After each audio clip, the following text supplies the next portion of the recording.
하십니까? 저는 이 세상에서의 모든 만남은 주님의 인도하심 속에서 이루어진 축복이라고 생각을 합니다. 하나님이 쉼표를 넣은 곳에 마침표를 찍지 말라, 그런 말이 있죠. 모든 만남을 소중하게 여기고, 그리고 혹시 쉼표의 자리에 우리 스스로 마침표를 찍어서는 안 될 것입니다. 쉼표의 자리에서는 한숨 돌리고 다시 계속해서 만남을 이어가는 것이 중요할 것입니다. 그러나 하나님이 마침표를 찍을 때는 반드시 옵니다. 하나님께서 마침표를 찍는 때가 있지요. 이 만남이 끝날 그때가 되면 어떨까? 또 어떤 마음일까? 또 어떤 모습일까? 오늘 본문에는 사도 바울과 그를 사랑하는 사람들의 이별 마침표를 우리가 볼 수가 있습니다. 바울과 에베소의 장로들이 함께 무릎을 꿇고 기도합니다. 그리고 37절 말씀에 보면 다 크게 울며 바울의 목을 안고 입을 맞추고 이렇게 말씀을 해요. 여기 운다라고 얘기하는 클라우드모스라고 하는 이 말은 일상적인 어떤 슬픔의 눈물을 말하는 것이 아닙니다. 이 눈물은 누군가 죽었을 때 울부짖는 통곡을 말합니다. 이들은 통곡을 하며 바울의 목을 끌어안고 입을 맞추는 것이죠. 이 입 맞춘다라고 하는 카답힐레오라는 이 말은 미완료형으로 썼습니다. 그러니까 한 번 입 맞춤으로 끝난 것이 아니라 장로들마다 몇 번씩이나 계속해서 바울에게 입을 맞추었다라는 말이에요. 나이든 사내들이 엉엉 울면서 서로의 목을 끌어안고 몇 번씩이나 작별의 입맞춤을 계속하는 그런 이들의 모습에 눈에 선합니다. 이런 그 이별의 장면, 이별을 맞이하고 그리고 그랬던 이들에게 바울의 마지막 말, 이 20장에 말씀하고 있는 이 마지막 말은 평생토록 아마 생생했을 것이라고 생각을 해요. 이 바울의 마지막 말은 2000년의 시간과 공간을 초월해서 오늘날 우리의 마음에도 큰 울림으로 다가오는 말이기도 합니다. 18절을 보면 아시아에 들어온 첫날부터 지금까지 내가 항상 여러분 가운데서 어떻게 행하였는지를 여러분도 아는 바니 라고 이렇게 말을 시작을 했던 사도 바울의 말은 단순한 말이 아니었습니다. 에베소의 장로들이 3년 동안 직접 보고 겪었던 그의 삶 그 자체였었죠. 바울은 당시 수명으로는 이미 인생 말년에 접어들었을 때였습니다. 노쇠 한 대에다가 지병까지 겹친 병약한 몸으로 3년 동안 에베소 교인들을 위해서 자신을 던졌던 그런 사도 바울이 이제 에베소를 영영 떠나면서 장로들에게 마지막 말을 남기는 거예요. 자신이 어떻게 살아왔으며 이제부터 여러분도 이렇게 살아달라라는 당부의 말이었던 거죠. 이 말은, 마지막 남긴 말은 주님이 맡기신 사역에 대해서 사도 바울이 어떤 자세를 가지고 이렇게 이 사역에 임했는가 하는 것을 이야기하는 것입니다. 해피데이를 앞두고 우리 모두 겸허하게 이들과 함께 바울의 이야기에 귀를 기울여서 우리 역시 바울과 같은 능력 있는 사역자들이 다 되어질 수 있기를 주님의 이름으로 축원합니다. 사도 바울의 사역의 자세, 어떻게 그는 이 모든 일들을, 주님께서 맡기신 일들을 감당했을까? 이 세 가지 우리가 살펴볼 것이 있어요.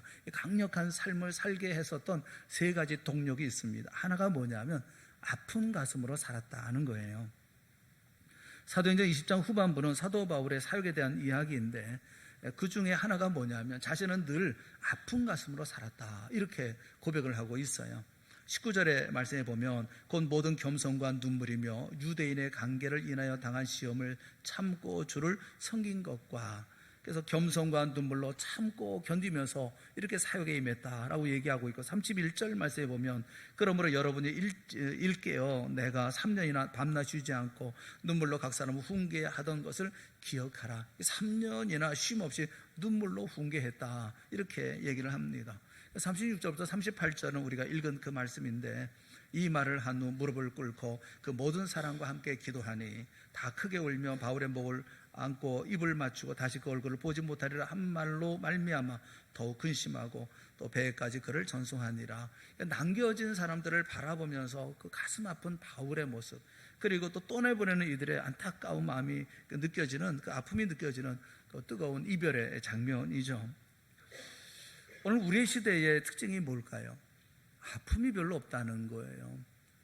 우리에게 어떤 이별이 있을 때 이런 통곡이 있고 이런 가슴 아픔이 있던가요?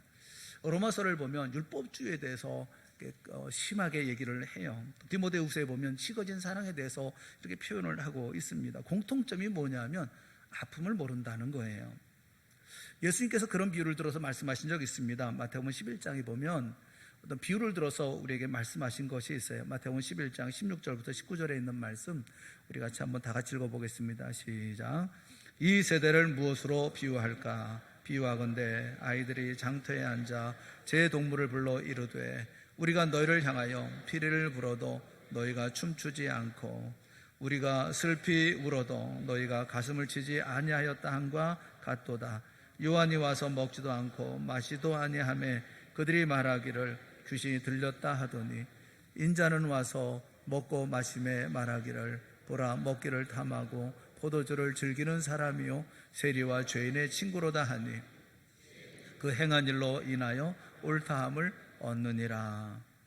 그러니까 마귀가 우리를 넘어뜨리려고 하는 이 세대의 특징이 뭡니까? 슬퍼할 줄도 모르고 기뻐할 줄도 모른다는 거예요.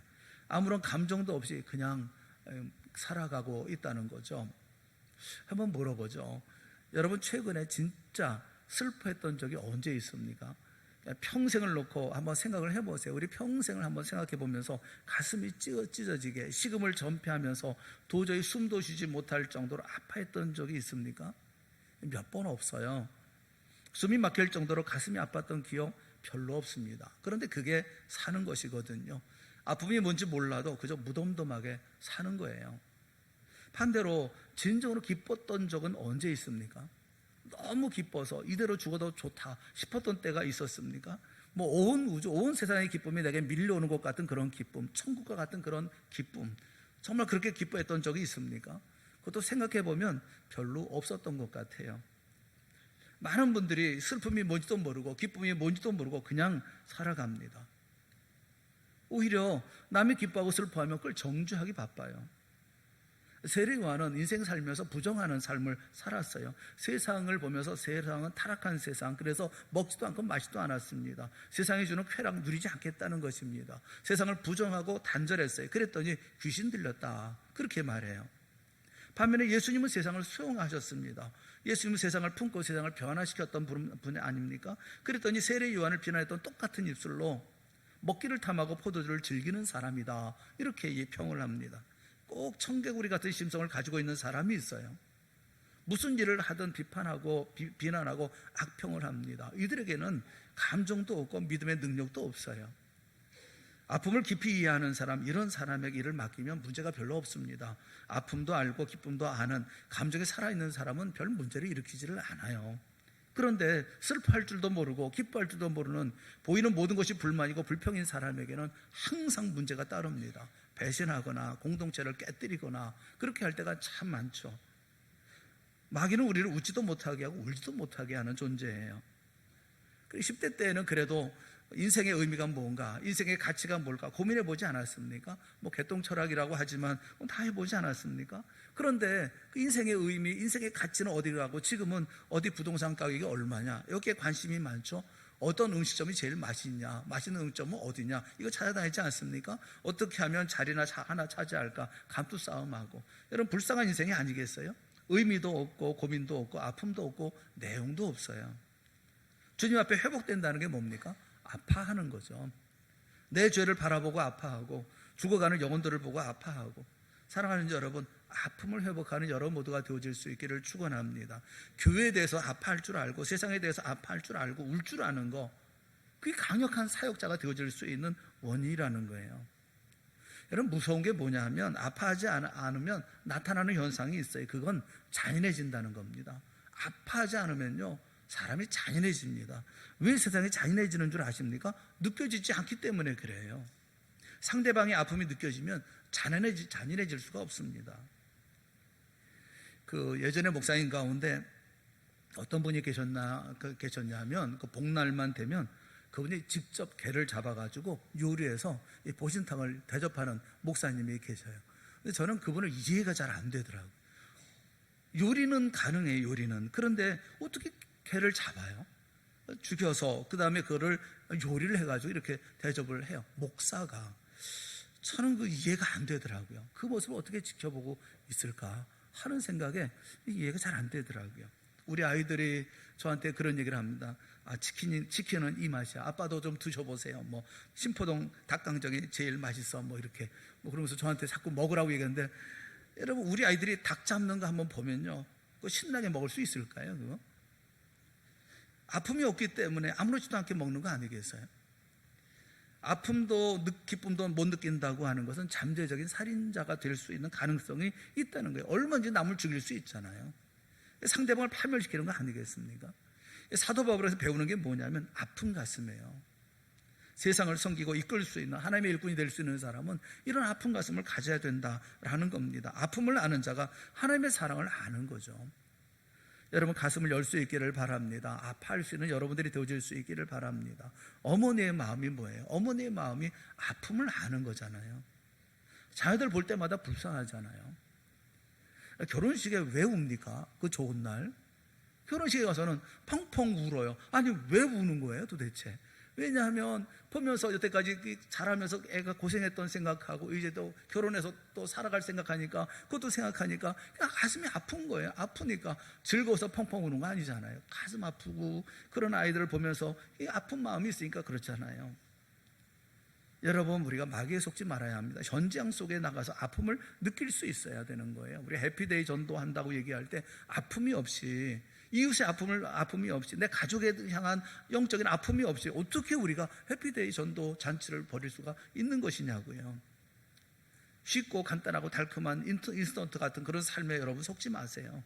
그러면서 사람이 멍해지고 마는 것입니다. 사도 바울 사역의 강점이 뭐냐면 아픔이 있었다는 거예요. 여기 보세요. 남자들끼리 붙잡고 울잖아요. 그 나이 든 사람들끼리 붙잡고 엉엉 웁니다. 입 맞추고 웁니다. 뭐 눈물이 범벅되고 콧물 눈물이 범벅되면서 그러면서 서로 붙잡고 엉엉 울고 있잖아요. 그게 사는 거잖아요. 십자가에 가서 예수님의 사랑을 품을 줄 알아야 됩니다. 이게 사역자의 마음이 되어줘야 되는 거죠. 첫째는 아픈 가슴을 갖고 살아야 된다라는 거예요. 그래야 이 사역자로서의 삶을 산다는 것입니다. 두 번째, 이 사도 바울의 강력하게 쓰임받을 수 있었던 두 번째는 뭐냐면 어떻게로 살지 않고 누구로 살았다는 겁니다. How to love, how to live. 어떻게로 살지 않았다는 거예요. Who to live. 누구로 살았다라는 거예요. 그래서 방에 분명한 사람이었다는 겁니다. 방에 분명한 사람이 사역이 강력하죠. 20절 말씀해 보면 유익한 것은 무엇이든지 공중 앞에서나 각 집에서나 꺼리낌이 없이 여러분에게 전하여 가르치고 이렇게 말씀하고 있어요. 그러니까 주님의 말씀을 증거하는 일에 꺼리낌이 없었다는 게 어떤 곳이든지 간에 어떤 자리든지 간에 이건 맞는 것이니까 틀림이 없으니까 방향이 분명했다는 것입니다. 21절에도 보면 유대인과 헬라인들에게 하나님께 대한 회개와 우리 주 예수 그리스도에 대한 믿음을 증언한 것이라. 사도 바울의 증거의 핵심, 증언의 핵심은 예수 그리스도에 대한 믿음이었어요. 명확한 방향이 있어요. 흐릿함이 없어요. 그래서 24절에 이렇게 고백합니다. 내가 달려갈 길과 주 예수께 받은 사명, 곧 하나님의 은혜의 복음 증거하는 일을 마치려 하면은 나의 생명조차 조금 더 귀한 것으로 여기지 아니하노라. 달려갈 길을 아는 사람이, 사명을 아는 사람이었다. 이렇게 말씀하고 있어요. 사도 바울은 방향이 분명한 그런 사람이라는 거죠. 여러분 아시잖아요. 속도보다 중요한 게 뭐라고요? 방향이 중요하다. 고린도전서 9장 26절 말씀 한번 우리 같이 읽어보죠. 다 같이 시작. 그러므로 나는 향방없이 하는 것 같이 아니하고 싸우기를 허공을 치는 것 같이 아니하며. 나는 다름질할 때 방향이 없는 것처럼 가지 않는다는 거예요. 방향 없이 뛰지 않는다는 거예요. 허공을 치는 것 같이 않는다는 겁니다. 허공 친다는 게 뭡니까? 권투 선수가 제일 힘이 빠지는 게 미스블로우라고 하잖아요. 쳐야 되는데 제대로 안 맞고 허치는 거. 세상에 제일 힘든 일이 뭡니까? 고된 일이 힘든가요? 고된 일보다 더 힘든 것은 헛된 일이에요. 열매도 없고 무의미한 거. 알베르토 까미가 시시푸스의 신화라는 책에서 그런 얘기를 했잖아요. 커다란 바위 덩어리를 천신만고 끝에 산 꼭대기에 올려놓습니다. 그러면 다시 굴려서 떨어뜨리고 또 힘들어 올려놓으면 또 떨어뜨리고, 이걸 무한대로 반복하는 거예요. 돌멩이를 산 꼭대기까지 올려놓는 거 참 고된 일이죠. 그런데 고된 일이기 때문에 힘든 게 아니에요. 고된 일이라 할지라도 그것이 사람을 살리고 보람이 있는 일이라고 하면 얼마든지 할 수 있죠.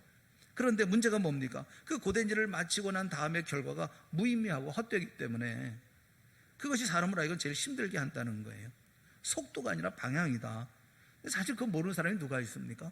그런데 왜 많은 사람들이 방향을 잃고 살아갑니까? 그 이유가 뭡니까?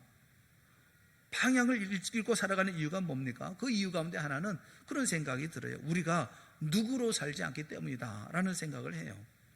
우리가 누구로 사느냐 이것만 결정이 되어진다고 한다면 방향을 잃지 않을 거예요. 그런데 우리는 항상 어떻게 살 것인가 여기 매달려서 문제를 만들거든요. 그 디트리트 본 회포라는 분이 그 옥에 갇혀 있을 때 편지를 보냈어요. 이걸 옥중서신이라고 보통 얘기를 합니다. 그 내용 가운데 그 서신의 내용 가운데 이런 게 있어요. 어떻게는 마귀의 질문이고 누구 이 후라는 누구라고 하는 것은 하나님의 질문이다. 그런 얘기를 쓴 적이 있어요. 어떻게 라고 물으면 마귀 쪽으로 끌려갈 가능성이 많다는 겁니다. 반면에 누구를 물으면 하나님의 뜻, 하나님 앞에 갈 수가 있다는 거예요. 따라갈 수가 있다는 거예요.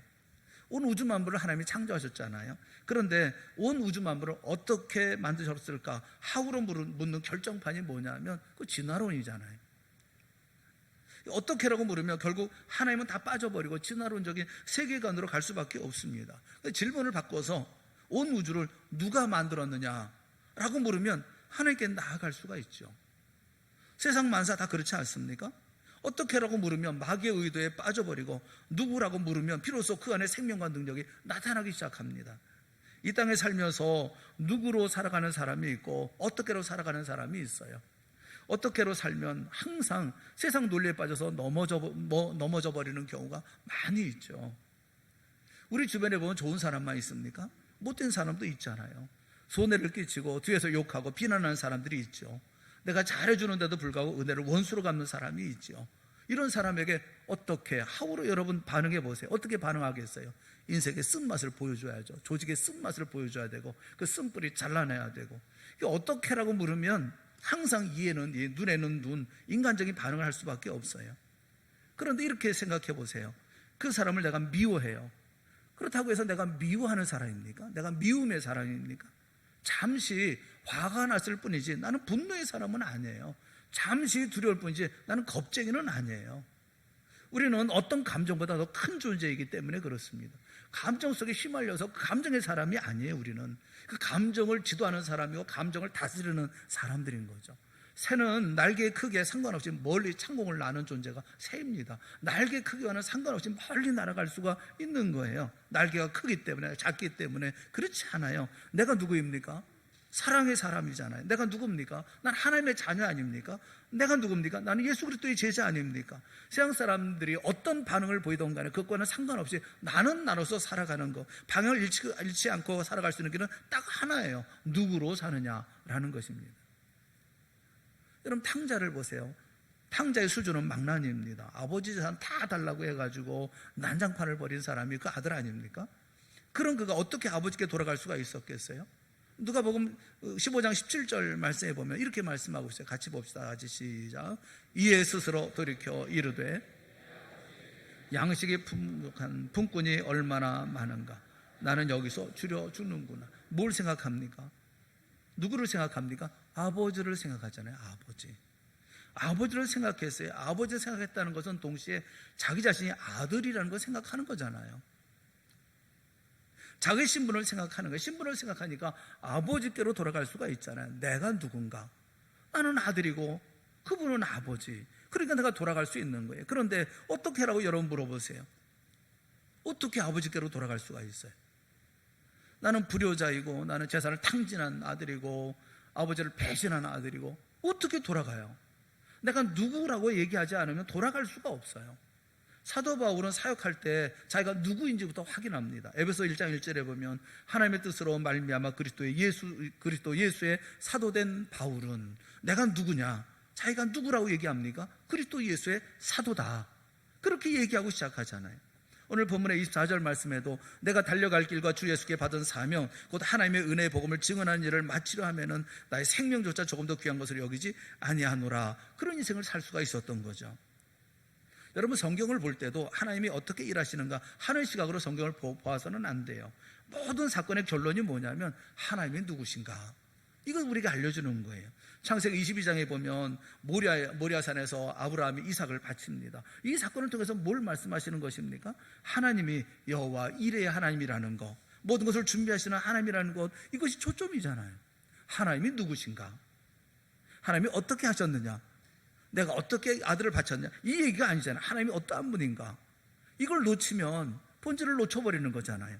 아말렉과의 전투에서 르비딤 광야에서 승리했습니다. 어떻게 승리했느냐? 그것도 물론 중요하지만 그때 그 하나님이 누군지 두 손을 높이 들고 기도할 때 마침내 이기게 하셨던 그 하나님, 여호와 니시의 하나님, 여호와는 나의 깃발이다, 이것으로 승리를 주시는 하나님을 말씀하고 있잖아요. 가이사랴 빌립보에서 예수님이 제자들에게 묻습니다. 뭐라고 묻습니까? 사람들이 나를 누구라 하더냐 묻고 계시잖아요. 제자들이 말합니다. 선지자 중에 하나라고 합니다. 뭐 엘리야라고 합니다. 예레미야라고 합니다. 그런데 예수님이 다시 묻죠. 그러면 너희는 나를 누구라 하느냐? 누구라고 묻잖아요. 누구라고 묻잖아요. 베드로가 뭐라고 대답합니까? 주는 그리스도시요 살아계신 하나님의 아들이십니다 라고 얘기하죠. 주님은 메시아입니다. 우리를 구원하실 구원자이고 유일하신 분입니다. 그리고 하나님이십니다. 믿음을 가졌다는 게 뭐예요? 내가 누군지를 자각하는 거예요. 내가 누굽니까?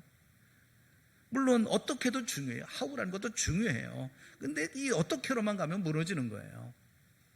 파출부하고 아내하고 이런 건 비슷하잖아요. 파출부도 밥하고 아내도 밥해주고 그리고 청소도 똑같이 합니다. 어떻게라고 물으면 같아요. 그런데 남편이 아내를 소개하면서 이 사람은요 밥해주는 사람이에요 이렇게 소개하면 좋겠어요? 밥해줍니다. 뭐 종종 옷도 데려줍니다. 그러면 여러분들은 아니요 커피도 타주는데요 이렇게 얘기하시겠어요? 그렇지 않잖아요. 여러분 그렇게 소개하는 사람이 어디 있어요? 이 사람은 내 안사람입니다. 내 아내입니다. 내 와이프입니다. 누구라고 얘기를 하잖아요. 누구라고 가야 방향을 잃지 않지 않습니까? 이 사람은 나의 아내입니다. 이 한마디 말 속에 굉장히 많은 의미가 포함되어 있잖아요. 우리가 방향을 잃어버리는 이유가 뭡니까? 늘 어떻게라고 물으니까 하나님 대신 다른 것들로 채워지는 것이 아니겠어요? 누구로 사는 거예요. 누구로. 그래야 흔들리지가 않는 거예요. 나는 하나님의 자녀, 나는 예수 그리스도의 제자, 나 하나님 앞에 귀중한 존재, 이런 신분에서부터 시작되는, 그래서 이 사역이 이루어나가는 것이거든요. 여러분은 누굽니까? 하나님의 자녀예요. 예수 그리스도의 제자예요. 우리가 이 모든 일들을 주님으로부터 맡김을 받은, 사역을 받은 그 사역 자리를 맡은 사람들, 그런 것이 바로 우리들 아닙니까? 사도 바울은 내가 누구인가 항상 물어보면서 이 일들을 감당했어요. 너희들이 나를 판단하거나 내가 나를 판단하거나 그 중요한 문제가 아니라는 거예요. 나도 나를 판단하지 않아요. 내가 볼 땐 나는 잘못한 거 별로 없는 것처럼 보인다 하지만 그것이 나를 의롭게 하는 것은 아니다. 나를 심판하실 분은 오직 주님밖에 없다고 그런 얘기하잖아요. 내가 누구인가를 알아야 이 일들을 감당하지 않습니까? 그래야 능력 있는 사역자가 될 수 있는 거예요. 여러분 모두가 다 힘 있는 내가 누구인지를 아는, 그래서 풍성한 열매를 맺는 여러분 모두가 되어질 수 있기를 주님의 이름으로 축원합니다. 사도 바울에게 있어서 강력한 사역의 원인은 첫째는 아픈 마음이 있었다는 거예요. 우리 모두가 아픈 마음을 가져야죠. 또 한 가지는 누구로 살았다는 거예요. 평생의 삶은 나는 누구인가, 이것으로 살았다는 거예요. 마지막 한 가지 잠깐만 말씀을 좀 드리고, 오늘 본문에 있는 말씀이기 때문에 한 가지만 더 말씀드릴게요. 또 하나는 뭐냐면 아버지의 마음으로 살았다는 겁니다. 아버지의 마음으로 하는 사역, 그래서 수준 높은 사역이 되어졌다는 거예요. 아버지의 마음이 될 때 수준이 높은 사역이 된다는 거예요. 누구도 감당할 수 없는 일을 쉽게 감당할 수 있었던 거, 그건 아버지의 마음이었기 때문에라는 거예요. 31절 말씀에 보면 그러므로 여러분이 일깨어 내가 3년이나 밤낮 쉬지 않고 눈물로 각 사람을 훈계하던 것을 기억하라. 눈물로 훈계했어요. 아버지의 마음에서 훈계를 했어요. 이 시대에 사역의 열매가 없는 이유 중에 하나가 뭡니까? 아버지가 없어요. 고린도서 4장 15절에 있는 말씀 우리 한번 다 같이 읽어봅시다. 시작. 그리스도 안에서 1만 스승이 있어되 아버지는 많지 아니하니 그리스도 예수 안에서 복음으로써 너희를 낳았음이라. 통탄스럽다는 거예요. 스승은 많아요. 1만 명의 스승이 있어요. 가르치려고 들어요. 다. 그런데 아버지는 많지 않아요. 아버지는 없어요. 아버지는요 자녀를 미워하지 못합니다. 잘못된 자녀가 있지 않습니까? 뭐 망나니도 있고요, 막 가는 인생의 자녀도 있고요, 뭐 수렁에서 건진 내 딸, 뭐 이런 것도 있잖아요. 아무리 잘못된 자녀라 할지라도 아버지 앞에 와서 잘못했어요. 그러면 모든 미움과 분노가 다 눈녹도 다 녹아버립니다. 그게 아버지예요. 누가복음 15장에 나오는 탕자 이야기를 보면서 뭐 이런 아들이 다 있나, 이해가 되지 않잖아요. 이해가 되지 않았어요, 저도. 그런데 제가 아버지가 되고 나서는 이해가 되더라고요. 제 아들이 아무리 잘못했다 하더라도 돌아오면 송아지라도 잡겠더라고요. 아버지의 마음이 다 그런 거 아니겠어요? 사실 용서하라, 인내하라, 너그럽게 하라, 이거 쉽지 않습니다. 이게 쉬운 일이 아니에요. 어떻게 용서하라고 그럽니까? 어떻게 인내하라고 얘기합니까? 어떻게 너그럽게 대하라고 얘기합니까? 그런데 자식을 향해서 용서하라, 그건 쉽더라고요. 그것보다 쉬운 게 없어요. 땅 짓고 헤엄치기처럼 자식 용서하는 거 그거 쉬워요. 사랑하라, 아니 자기 자식 사랑하는 게 뭐가 어려워요? 인내하라, 얼마든지 인내하죠. 너그럽게 대하라, 그거 본능이에요. 자식을 향한 본능이잖아요. 우리가 많은 순간에 신앙생활이 어려웠던 이유가 뭐냐면 아버지의 마음이 없어요. 수준의 문제거든요. 수준의 문제. 동등한 자리가 아니라 아버지의 자리에 있어야 되는 거 아니겠어요? 아버지의 마음을 가지면 어떤 일이 벌어지냐 하면 상대방을 세우려는 간절함이 있습니다. 여러분, 신앙생활의 원수 가운데 하나가 뭐냐면 자기 의라는 거예요. 자기 의를 주장하는 거, 그게 원수예요. 신앙생활에 자기 의를 드러내려고 하고 자기를 나타내려고 하고, 이게 전부 다 원수 같은, 신앙생활의 원수 같은 거거든요. 모든 문제의 원인은 여기서 시작되거든요. 자기를 드러내고 자기를 나타내고 자기를 증명하려고 하고 자기가 무너지지 않으려고 하고 자기를 희생하려는 말이 하나도 없는 거, 이 자기 의거든요. 자기 의에 반대되는 게 뭡니까? 하나님의 의죠. 하나님의 의가 뭡니까? 로마서에 의하면 십자가이고, 십자가는 내 힘으로 하는 것이 아니라 하나님의 은혜로 되는 것이라는 걸 아는 거, 예수 그리스도의 십자가의 능력으로 되는 거예요. 그러니까 어떤 일의 열매의 근거를 나에게서 찾는 것이 아니라 하나님에게서 찾는 거예요. 여러분, 남편 중에 제일 좋은 남편은 어떤 남편이냐면 아내를 세우는 그런 남편이에요. 아내를 쳐다볼 때마다 그냥 미안한 거죠. 미안한 마음이 있죠. 젊고 예쁠 때 이 여자를 데리고 와가지고 평생 고생만 시켰구나, 내가 이 사람을 이렇게 험하게 만들었구나, 이게 미안한 마음을 가지고 있는 그런 남편, 그 좋은 남편 아니겠어요? 그런데 아내를 보는 순간 자기 의가 생겨나서 자기 의를 이게 나타나가지고, 그래서 아니 못난 것 만나가지고 그냥 난 만나서 그냥 저 사람이 날 만나서 얼굴이 폈지, 뭐 누가 널 데려갔겠어, 내가 희생했지, 뭐 행복한 줄 알아야지, 이렇게 얘기하는 남편하고 누가 살고 싶겠어요? 자기 의를 가지고 살아가는 사람하고 살기는 참 힘든 거예요. 수준이 높아야 되잖아요. 부부간에 살아도 수준 있는 삶을 좀 살아야 되지 않겠어요? 아버지의 마음을 품지 않았기 때문에 신앙생활도 힘들고 또 사역도 힘든 거 아니겠습니까? 아버지의 마음은 세우는 거예요. 자식 세우고 다 세우고자 하는, 그렇잖아요. 나는 무슨 일이 있어도 저 아이가 세울 수 있다고 한다면 무슨 일을 못 하겠어요? 그게 아버지의 마음이잖아요. 그래서 이 사도 바울의 이 사역은 수준 있는 사역이 되어졌다는, 못할 일이 없는 그런 사역이 되어졌다는 거예요. 우리도 사모하는 마음으로 우리에게 주신 사역을 감당해야 될 줄로 압니다. 여기 이 노인네들이 만나가지고, 이 어른들이 만나서 눈물로 울고 그러면서 그때 사도 바울이 마지막 남긴 말이 뭐냐면 이렇게 사역에 임하라. 여기 에베소의 장로들이지만 장로는 목사에 가까운 분들이에요. 이분들은 교회를 지도하고 가르치고 설교하는 그런 분들입니다. 이런 분들과 같이 울며 불며 그들에게 얘기했던 말이 뭐냐면 아픈 가슴으로 살아라. 그리고 누구로 살아라. 하우로 살지 말고, 어떻게라고 묻지 말고 누구냐를 물으며 살아라. 아버지의 마음으로 살아라. 이렇게 얘기하고 있는 거예요. 이 말이 얼마나 깊은 말이겠어요? 의미 있는 말이겠어요?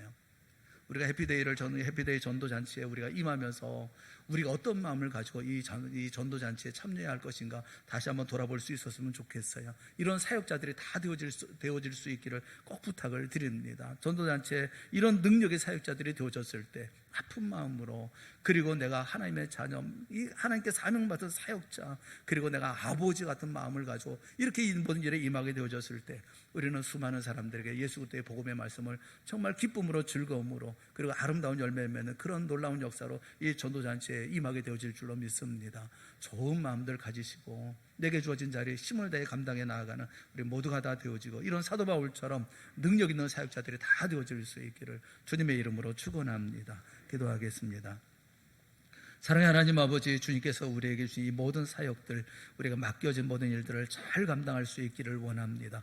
그저 우리에게 주어져 있는 시간을 내가 할 수 있는 최소의 부분으로 감당해 나가는 것이 아니라 남들 볼 때 부끄럽지 않게 일하는 것으로 우리가 만족하는 것이 아니라 사도 바울처럼 아픈 마음을 가지고 그리고 내가 누구인가를 다시 한번 보고 또 주님께서 내게 맡기신 사역을 소중히 여기고 아버지의 마음으로 저들 모두를 대하며 나아갈 수 있도록, 그래서 전도할 때 하나님의 말씀을 복음에 전할 때 그러니까 놀라운 역사가 일어나는 귀한 열매들을 맺는, 또 그것을 바라보고 기뻐하고 즐거워 감사 찬송하는 우리 모두가 다 되어질 수 있도록 주여 은혜 베풀어 주시옵소서.